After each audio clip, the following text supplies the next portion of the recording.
Hello, Internet. Strap on your climbing shoes. Grab your climbing harness Don't forget your ropes and your spikes or your quick draws, or your oxygen. because this week on the Desert Island Institute of Film, We're going going climbing. mountain climbing. Did I mess that up? Were we That's supposed to say okay. that at the same time? No, not necessarily. I'm stuck in past episodes, like trying to say it at the same time still. Let us be your Sherpa up the Mount Rushmore. Straight to the top of Mount Rushmore. Yes. High climb, ain't it? At the top, where the air is crisp. If this is your first time here, welcome. Shame on you. I'm Dr. Paul. I'm Diet Dr. Paul. God, you're pretentious. And you delude yourself by thinking you're some great writer, even though you're terrible. You know, I should have known Cheryl Tiegs didn't write me that note. She would have known there's no A in the word definite. And this is our internet YouTube show. Comes out every Thursday. Haven't missed one. Nope. New episode.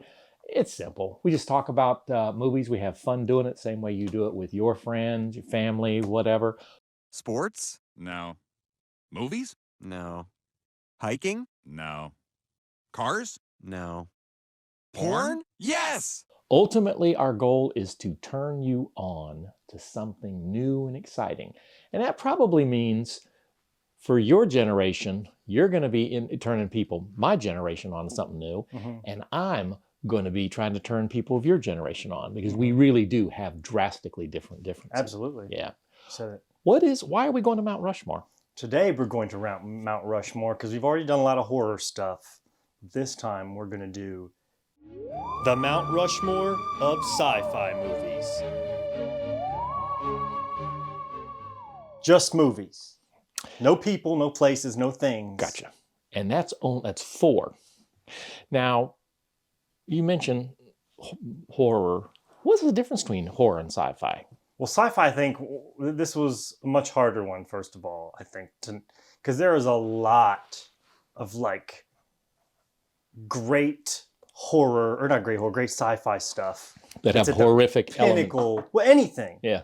But it can be an array of stuff. So it can go from scary thrillers to like funny, science-y space stuff. But there's also all sorts of things in between. There's a ton of the spectrum. Anything that's fantastic in any really element can be considered science fiction. You could say Lord of the Rings is science fiction. I was wondering that as I was preparing. I don't know what he's going to say. No. I don't think he knows what he's going to say. No. I think And we're going to piss a bunch of people off, probably. Well, maybe. Come to find out that I took some flack from a person at work because I said Lord of the Rings was the best swords and sorcery film of all time, because they said it's not swords and sorcery, it's high fantasy. Not enough sand. Not enough sand, I guess. Well, let me ask you this. Gatekeepers. If you had to pick just one, horror or sci-fi, which would you? I really like horror movies, but I feel like a lot of the fun of horror is watching the bad stuff to get to the good stuff.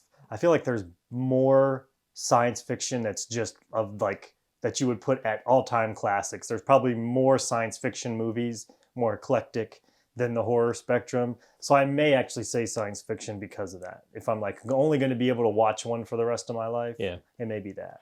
I think I grew up, it was all horror, you know, and it was the Hammer films, kind of stuff, a little bit of the Universal stuff. Then we got to the 70s, oh baby, and the 80s horror movies. But I think we are just in a desert of horror right now, that most of the stuff comes out. It's every movie is a haunted nun or a crazy doll kind of stuff. So I think I would say as younger it would be horror, and now it's more sci-fi. And I think sci-fi tends to be films that have more meaning to them. They're about something. They're not just scare people kind of stuff. And I think it's easier to find good, like you said, good stuff in the sci-fi realm than it is in the horror. You're wading through a lot of stuff, kind of stuff. So, how many Mount Rushmores have we done? 3 or 4, something like that. We did Scream Queens, comedy. I think we did horror movies. Okay. And that may be it. All right. So if you like this episode, Go back and look up one of those. If you hate this episode, go back and look at the others. They're much better. Kind of, we've run out of clever things to say. Yes. Before we get into that, though, is there anything hot topics that you've run into in film recently that you'd like to discuss? It's amazing that you mentioned that. Yes, it is. My hot topic for the week is, this is March of 2024. Very early March. It is. James Gunn just released, I guess, a sort of a flash nipple? preview. Yeah. We got a nipple's worth. Yeah, of the Superman uniform for the new, I guess it was called Superman Legacy, and even then he's changed it now where it's just Superman. And what do you think I think of it? I think you don't like it. I don't like it. And why don't I like it? Because it's not traditional. Well, and we say traditional. See, I knew you were going to say that. You're thinking, because it's not from 1939 kind of stuff. But actually, if you look at Superman comic books right now, it doesn't look like any of those comic books. I don't think any of the costumes in superhero movies, the spandex costume look is so hard to emulate in the real world without looking like Shazam. Like a guy running around in a leotard. I don't know. Like some sort of like true to life Disney villain Gaston. Christopher Reeves. Yeah, but George that was a Reeves. different age. I'm telling you. See, what I'm talking about is the all they released was just a photo that really was some like of the logo. The emblem, which looks to me like it is from the Kingdom Come episode, miniseries that was done, and it's muted colors, and it's kind of like a pebbly texture. And what I'm saying is, if ever there is a superhero that demands to be noticed, it's the king of all superheroes, which I believe is Should he just have like an Elvis suit with rhinestones, rhinestone Superman? He'd be noticeable. How dare you, sir? How dare you? He'd be noticeable. Like No. a rhinestone hero. No, I'm not like Liberace. Yeah, Liberace Superman. I would read the hell out of that. I only wish my brother George was here. No, I think I'm tired of I know that comic books have become dark, but Superman is the one title that I don't think really sort of fits into that. He's not trying to be, he wants to stand out. He's not Batman. He's not trying to hide. So I didn't particularly like that. And I'm gonna be there. Trust me. But I don't have a whole lot of confidence in the SS James Gunn. I just don't. I've not been as impressed with a lot of the stuff that he's done. The Guardians, yeah, but I think he drove that bus off the cliff. I believe, and I've said this in our we've discussed it.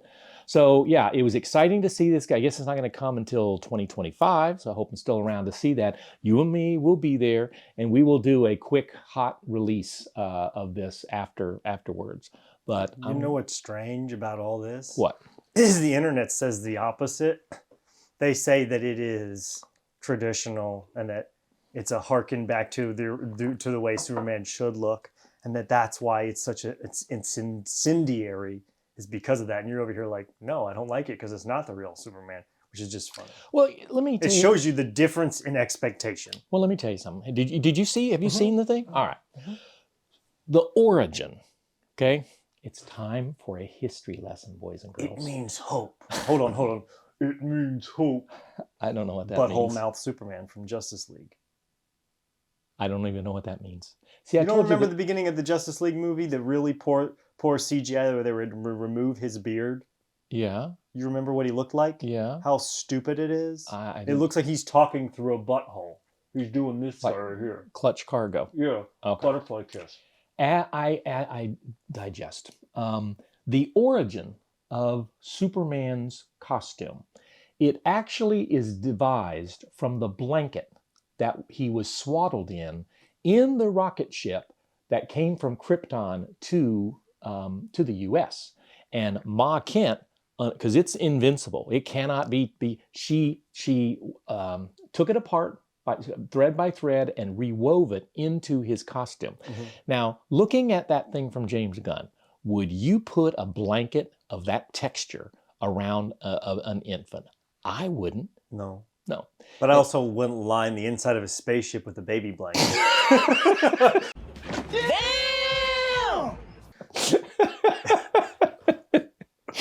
That is that's like not enough sand. But seriously though, it's the inside of a spaceship, man. It's like going to be like leather, like a seat, like a car seat, which is all more reason that it should be just like it is. No, it's Kryptonian technology. Kryptonian reminds me of the Big Bang Theory where they're arguing about Kryptonian mustard and how he would get it off of his super suit. Superman would have taken his uniform to a Kandorian dry cleaner before he left the bottle. Kandorian dry I give up. You can't have a rational argument with this man. Well, that's my hot take. Do you have a movie moment? Well, we're a little bit late on this one, so I'll throw it in.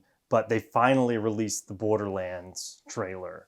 And I was excited when they originally said they were making it, and then they changed directors, and it kind of went into purgatory, and I got unexcited. And then I saw that they're Eli Roth. Oh, got excited again. And then I saw that who they cast for one of the characters is Kevin Hart, and I said, oh, it sucks again. So I've been doing like one of these guys. But then I saw the trailer, and I had to say to myself, they can't. I've been watching a lot of Lord of the Rings and seeing the difference between the books a lot more recently. They can't get everything true to the source material. They have to take liberties to make it interesting on its own. So I try to let go of that aspect of it and just watch the trailer. And it does look like it's going to be kind of fun. It looked like it should be a watchable movie, at least for, something that maybe you're not interested in seeing. I'll take Cortland to see it.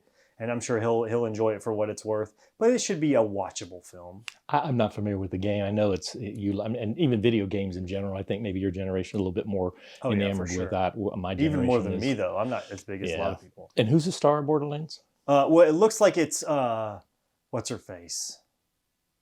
Oh my goodness! I've seen a picture and the character doesn't have some kind of like a thing on his. Well, that's the Psychos. That's one of the characters, but that's like the emblem for the game is the Psycho mask. That's not the main character. No, Kevin Hart's. It's kind of like a cast of characters. It's like a team of Vault Hunters, but it's Kevin Hart plays a soldier. A Claptrap, which is this funny robot, is voiced by Jack Black. I know that what's her face from Halloween is in it. Was Kevin Hart rocketed to Earth in a baby blanket lined spaceship?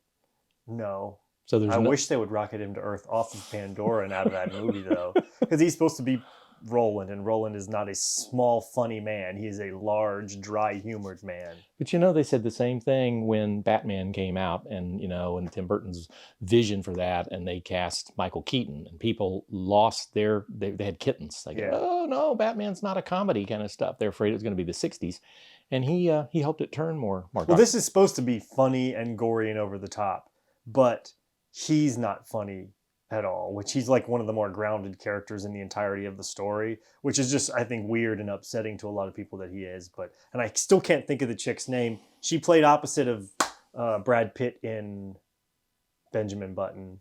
And when you say chick, you mean no disrespect to our massive, the hundreds and thousands of female viewers. The anti-men of the world. Yes. The non-men. Well, you've been talking about Borderlands forever, and I've seen you go up and down and up and down, and I've read some of the things. It says, oh man, it's a train wreck, and are they going to?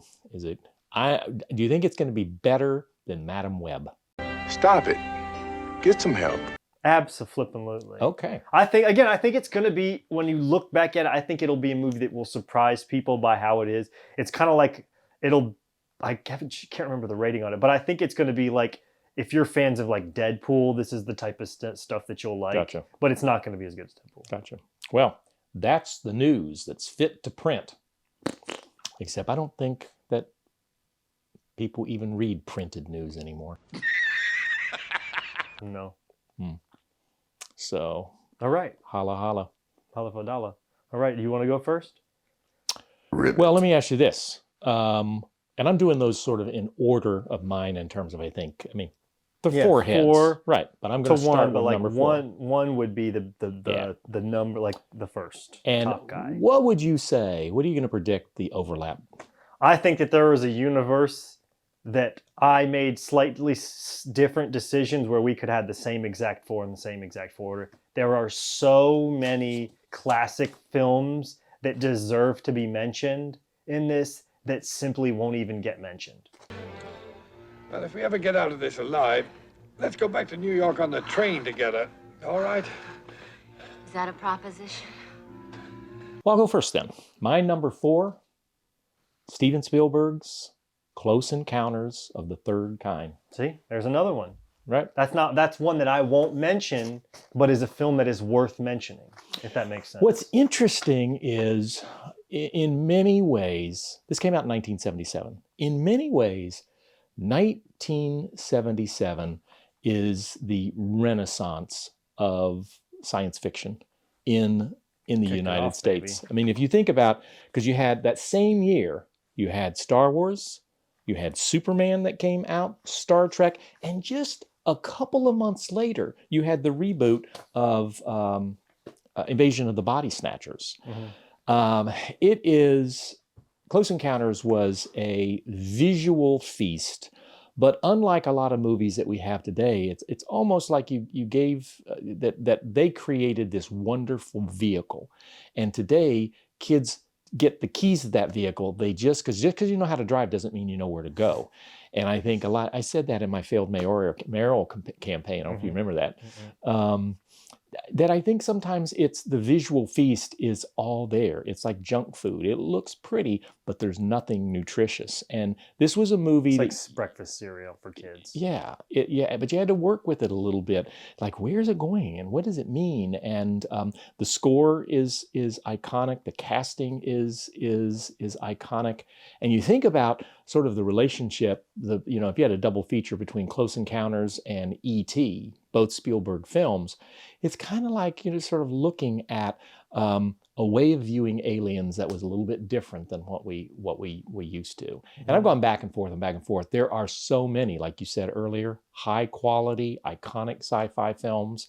I sort of ventured away from things that were more in the horror domain of what I would say they share, that they're close cousins, but is it more sci-fi or more horror? And so, that was my number 4. Not a bad pick. Again, when I consider, this was one that I said there's a lot of films to choose from, and so it was difficult to come up with. I think for me, the biggest difference for me was like the why. Like what's going to separate the films? When I got to the point where I was like, okay, there are so many movies that I just... How about at the end we mention our honorable mentions? Well, I have a bunch of honorable mentions. We can do it at the end. That's fine. That works. But it was like, okay, so are these more eye candy films, such as you said, or I want to shifted my attention, I should say, to films that maybe do a little bit more exploring of themes or ideas, stories that are more than just... So, for instance, I know people love Star Wars, but I didn't put Star Wars on my list. It's a great series, and it's great, and I will... It should always be mentioned with the top tier of science fiction movies, but it's a little bit more eye candy than what I was interested in. So my number 4 is, and this probably wouldn't be the same if they hadn't re-released it and fixed it a little bit, but if there's directors that need to be mentioned in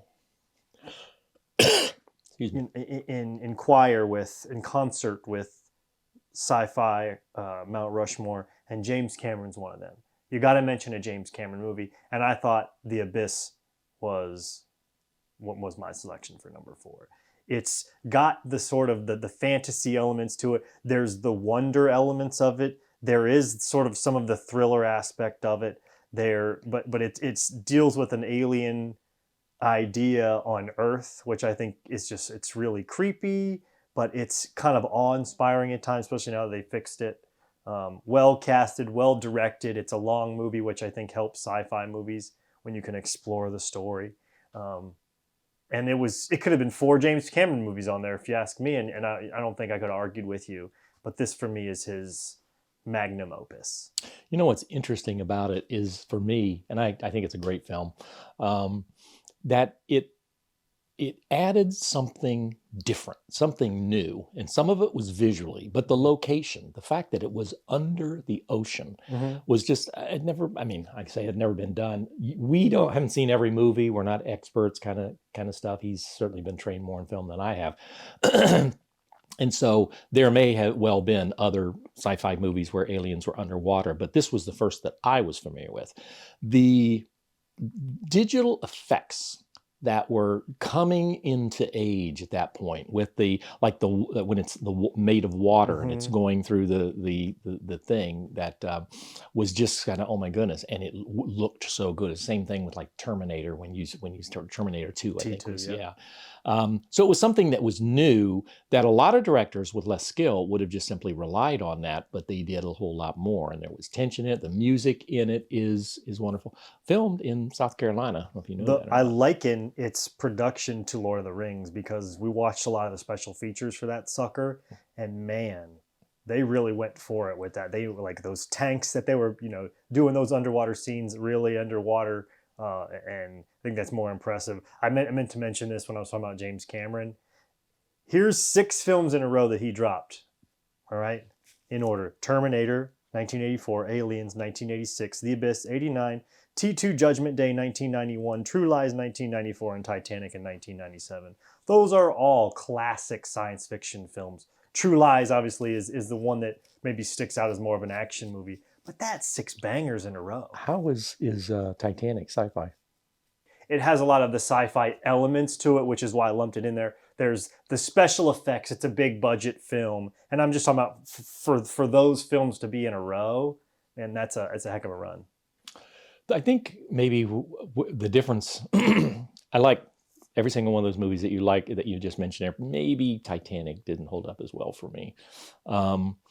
But I think sometimes it's like when you go and you have the experience when you go to a movie and you're watching something that is going to stay with you, and it's something that you leave and you keep thinking about it. We had that experience with Godzilla -1, and then or Shin Godzilla, and then a week later you're still thinking about it, and a month later you're thinking, and a year later. I don't know that I do that as much with the films of James Cameron or even the films of who's Oppenheimer. Nolan. Yeah. I don't know that I do that as much with him. With Close Encounters, I still kind of, it's just something that I don't know, for me. Yeah, I don't get that from a lot of his movies, but I do get that from The Abyss in a big way. Yeah. All right. Well, good choice. So we have 2 heads on the on ours. And how are you're gonna figure out a way to? I've already figured out a way. You are so good using all that book learning. All right. I think I was smart enough to save the templates to save me some time. All right.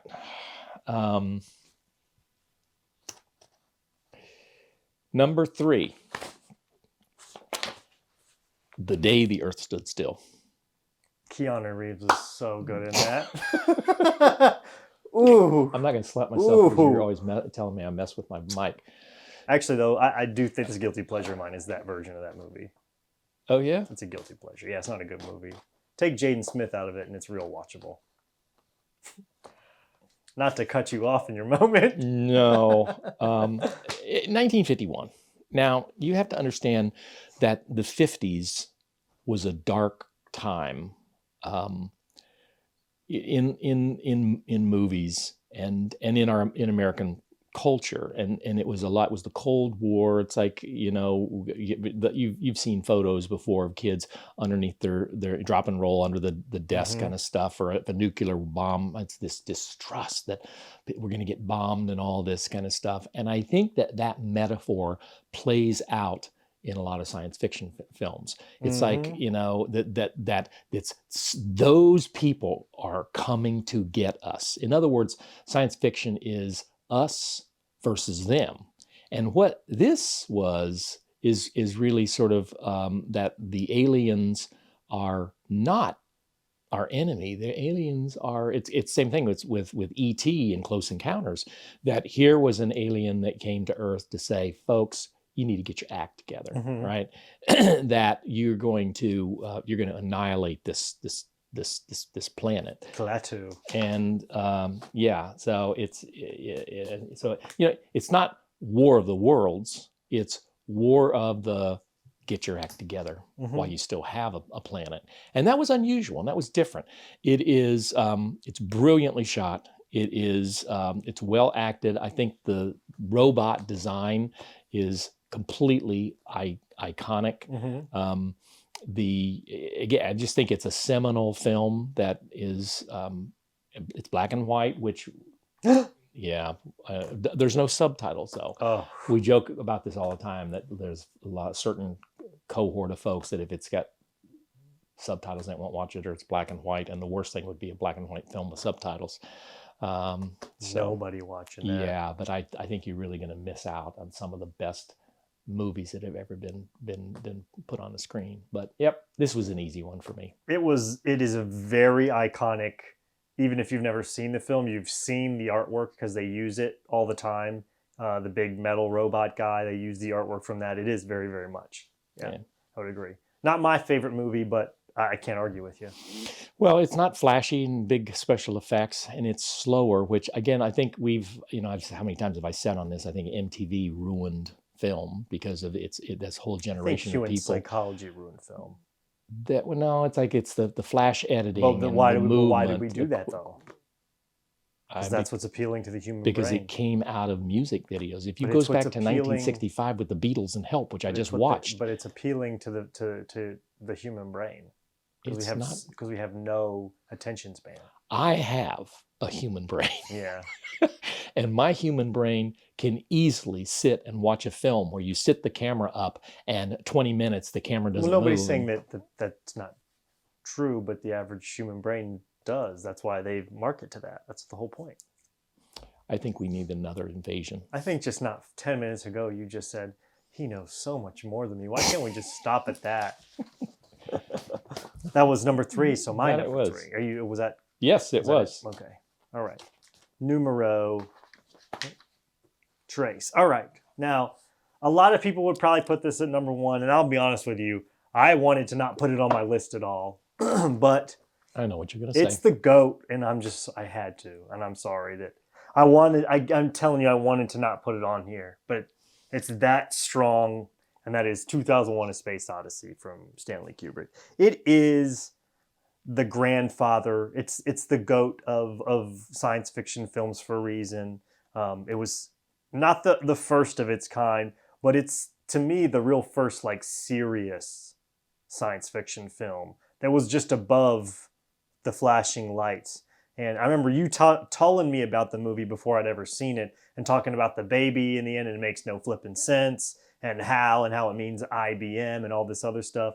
But it really is Stanley Kubrick. It's not his best movie, but it's the best science fiction film of all time, I think. But it's not my favorite. And so your favorite is the number 1. My favorite is the number 1. Yeah. And the difference is because it's like a song that plays on the radio so much, it's going to lose points for that. It is, I adore the film. I've grown to love it more and more. First time I saw it was like, it's a movie that easily makes people want to argue. What did we just see? Yes. What does it all mean? But you can't take your eyes off of the screen. I believe we would not have Star Wars if it wasn't for this, and you can see the DNA between the two. It's a ballet in a lot of respects. Oh yeah, especially the early parts of that film. Yes, and so when you'll see the spaceship, and we saw the same thing. I remember sitting in the theater when Star Wars was on, and you see the Millennium Falcon, or I don't even know the names of the things, and it's how the big and the scope and the scale of it, and you think, wow, this is just epic. And that's the thing about the space in 2001, and the music, just really, it's kind of timeless in the sense that they're using a lot of classical music in that. So you really get the feeling like, what year is it? It's like, is it way in the past, way in the future kind of deal? It is. It's one of those movies that you deserves to be seen more than once. It wasn't on my list at all, and I think I'm surprised. That surprises me. it is not as easily accessible because I think that when you watch it, because it is not a quick film. It plays out. Even though the editing isn't necessarily slow. movement from one scene to the next scene is particularly slow, and I don't know that there are a lot of people have the patience to sit through it. Like, get to the point, get to the point. When there's going to be an explosion, when there's going to be a sword, a saber fight, kind of light sword fight. There's not a whole lot of action in it, and then the monolith that shows up, you're kind of thinking, wow, like, what is this? And then the scenes, that sort of the evolution scenes with the prehistoric man, and it's like, I'll tell you what it is. It's alien intervention into human life. That's what it symbolizes. Because when the monolith shows up, you just should have had a spoiler alert here. It's from 1968. If you ain't seen it, you ain't seen it. Okay. Yeah. But it's what it means about human intervention in life. Yep. And that's why it sort of ties back in at the end with outer space, and but I think that's why not irregardless, because that's not a word, regardless of its sort of what's the word I'm thinking here, accessibility. I think because it asks so many questions, that is so science fiction to me that you just can't leave it off. I was alive when it came out, and I remember it's one of these films that came and never left. It just seemed like every week there was an ad in the paper for it. It was impossible to not be aware of what that film. And this is back when movie theater screens were the size of a city block. It's kind of like Godzilla -1. Now that sucker won't go away in the news. Yeah. So, all right. Well, we're about halfway up. The oxygen's starting to take some. Okay. Do we need to, like, a base camp kind of thing? No, wow, we're the best Sherpas alive. Okay. All right. Well, my number 2, all right, is, and it has to be, Star Wars. And when I say Star Wars, I really mean the first three. The original trilogy. I do. I think that is. Now, I think most people would agree with you. And I think why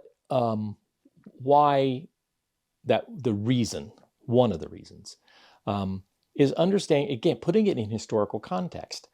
In 1977, for all intents and purposes, sci-fi was dead. 2 sticks and a piece of paper. You couldn't get a science fiction movie funding for one. They were old hat, and movies do this. Westerns come and go, and war films come and go. Horror comes and goes, and it was at the end. Science, I think, really big, all through the 50s and 60s, and then you start getting the schlock and B films in 60s. So folks it wouldn't work.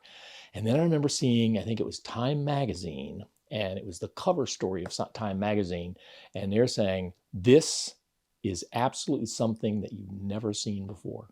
And when you go and see it, there's a magic to that film. The characters are iconic right out of the gate. As soon as you get them and understand who they are, the visuals at that time, you'd never seen anything like that.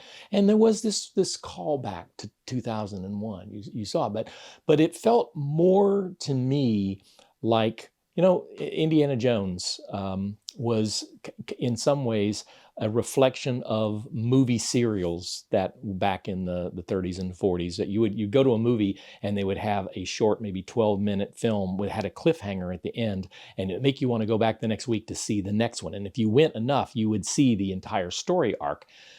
That's not 2001, but there's a little bit of Star Wars in that. It just felt like that they come in, here's a cliffhanger, and then how it's resolved, and the relationships and families, and it was about something that and I am not a Star Wars geek, and I know there are people that it really just sort of transformed their lives. They're geek, like same way that Trekkies, I don't know what they call Star Wars folks that do that.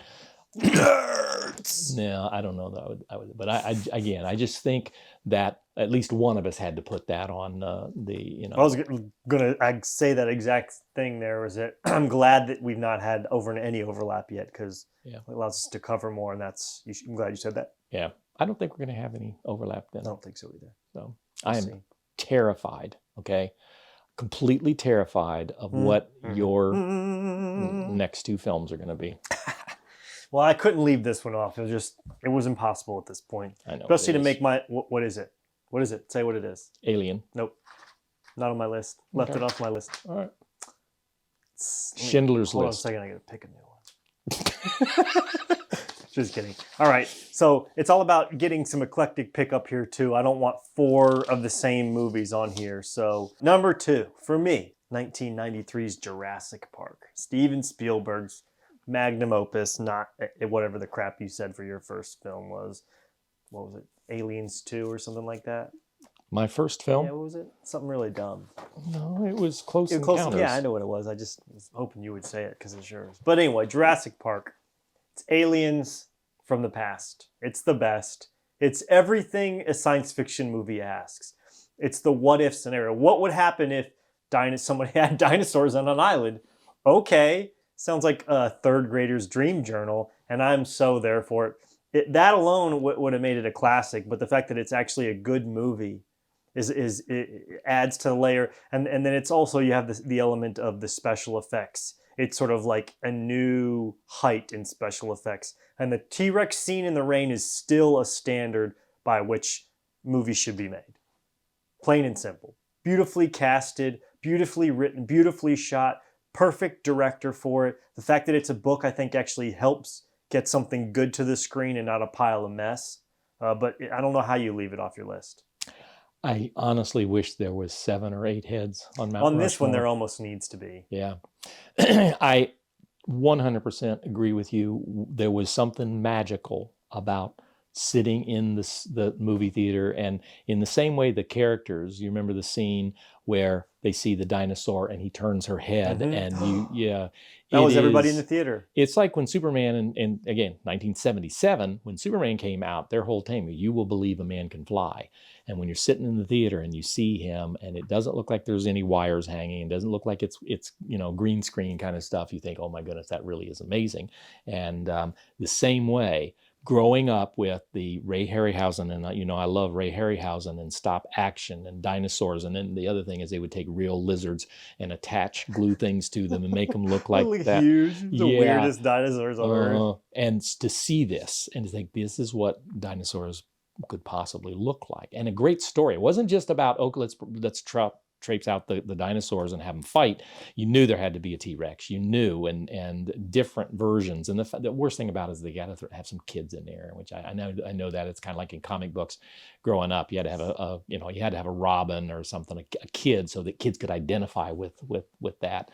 But I was rooting for the raptors in the kitchen. It's one of the few scenes where I don't hate the kids that much. Yeah, I don't. I hate the sister a little bit when he blows up off the fence.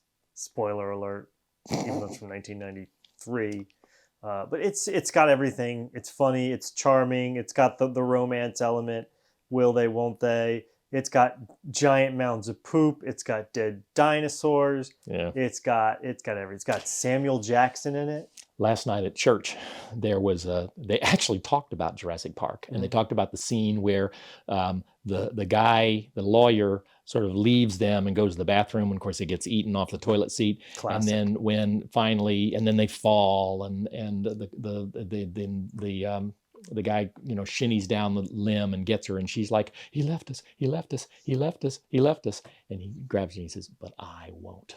I won't leave you, kind of thing. And so it is a wonderful, great movie. Jeff It is Goldblum. grown, because I understand now, and watching some of the special effects, is that being able to do that, it was easier to do it in the rain, to show the textures, and sort of we moved past that.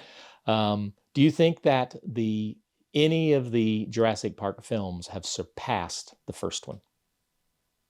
I don't either. Not even close. I don't either. Not I even think we close. really just... I like Jurassic World more. I think that's the second best Jurassic Park film. And honestly, everything after that's kind of like, Yeah. nothing Good choice. special. I can't say anything bad about it. I know you can't. Yeah. You're welcome. We've climbed to the peak. You're welcome. All Yes. right. I'm going to have a nosebleed. Excuse me. Yes. I wonder if there's still time to summit.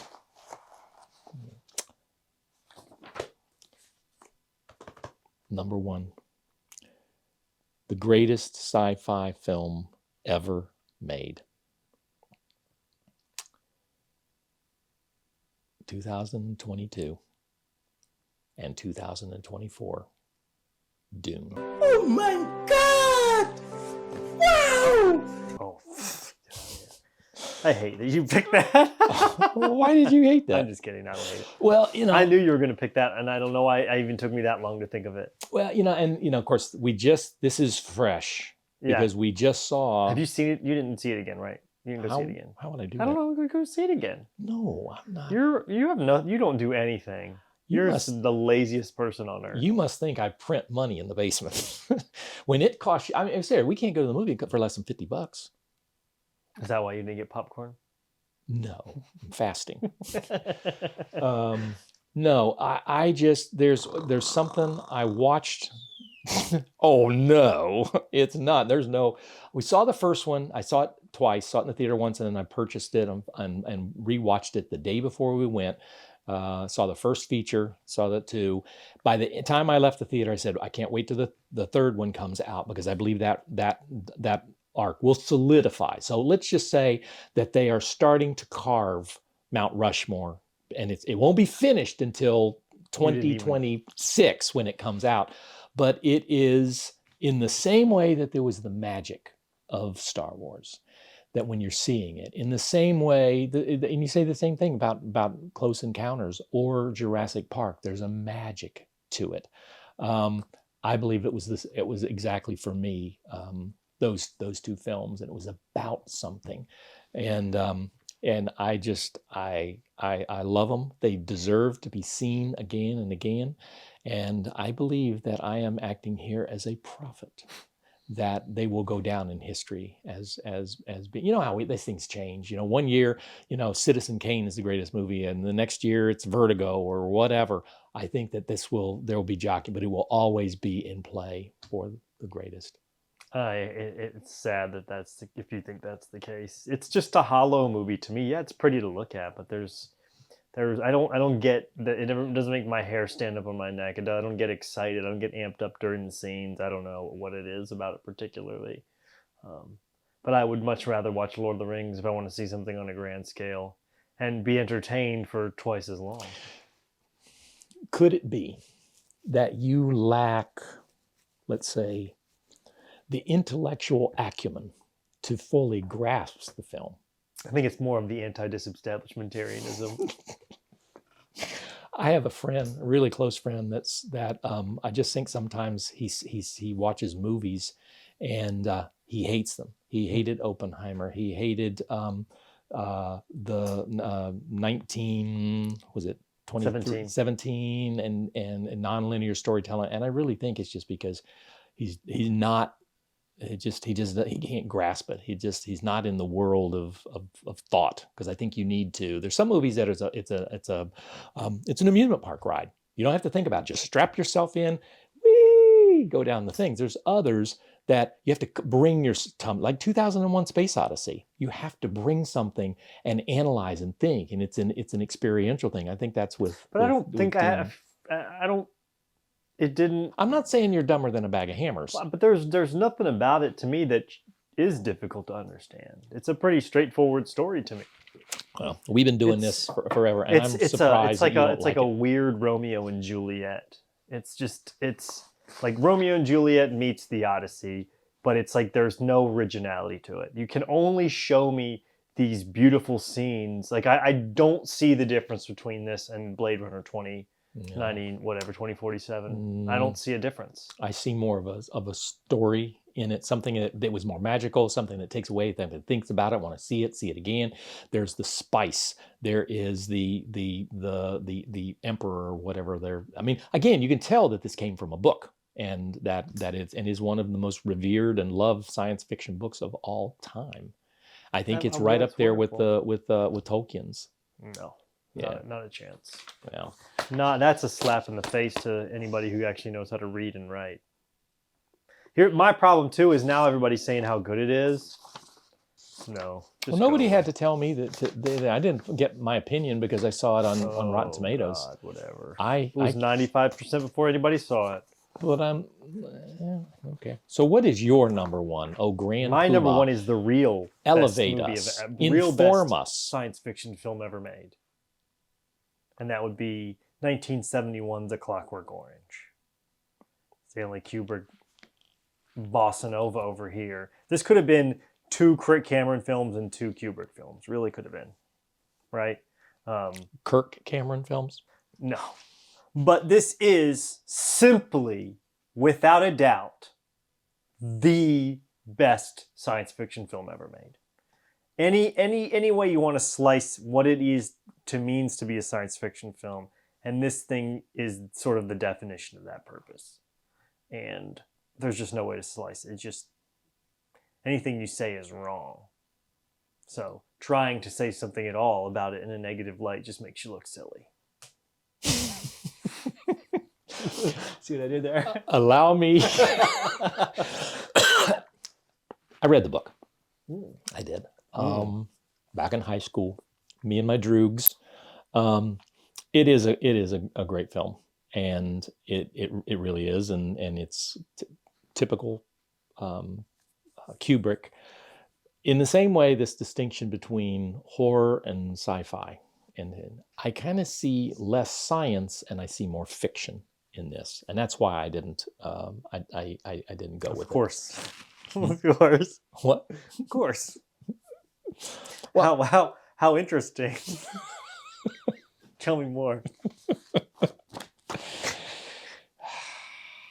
No, you were speaking. Go ahead. No, that's pretty much. I made my point. It's still good. I just don't know that it again, I don't see it. And I know that science fiction doesn't have to be robots or dinosaurs or aliens kind of stuff. People, when take me to your leader. Mm-hmm. I think that it needs to be more than that.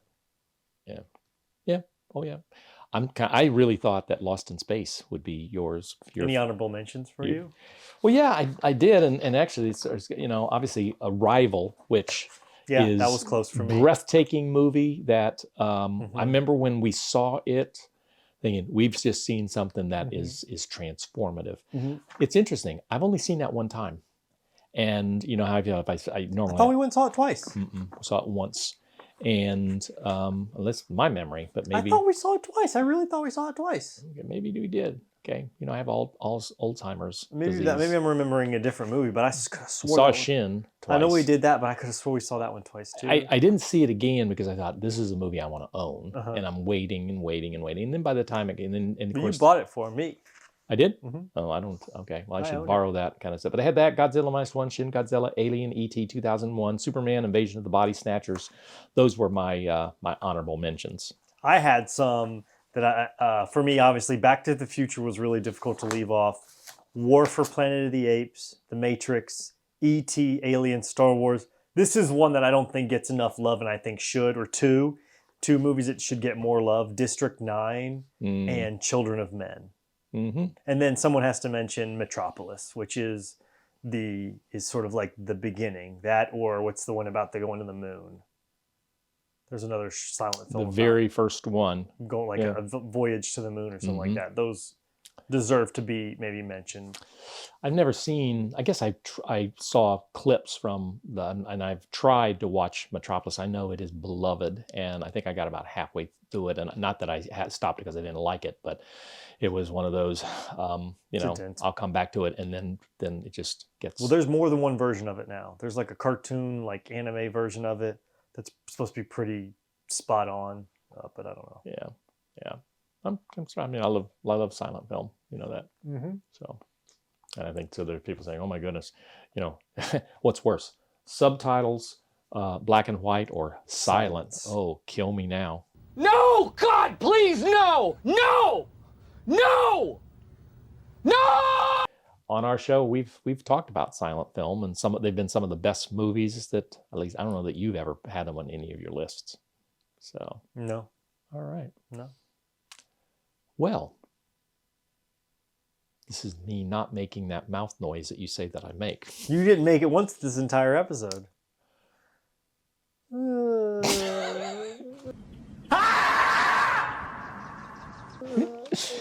You almost did it! He did. He so did it. He did it, but his voice cracked, or you'd have been... There it goes. We hope you've had fun here. And we would like for you, go, like us, subscribe. What are all of those kind of things? Tell your friends about us. Horror, sci-fi, comic books, just regular You know what movies. we forgot? Mm-mm. Well, we can put it right here. This is fine. Our guest movie pick of the week. Oh, Yeah. We got a special one this week. Roll that beautiful bean footage.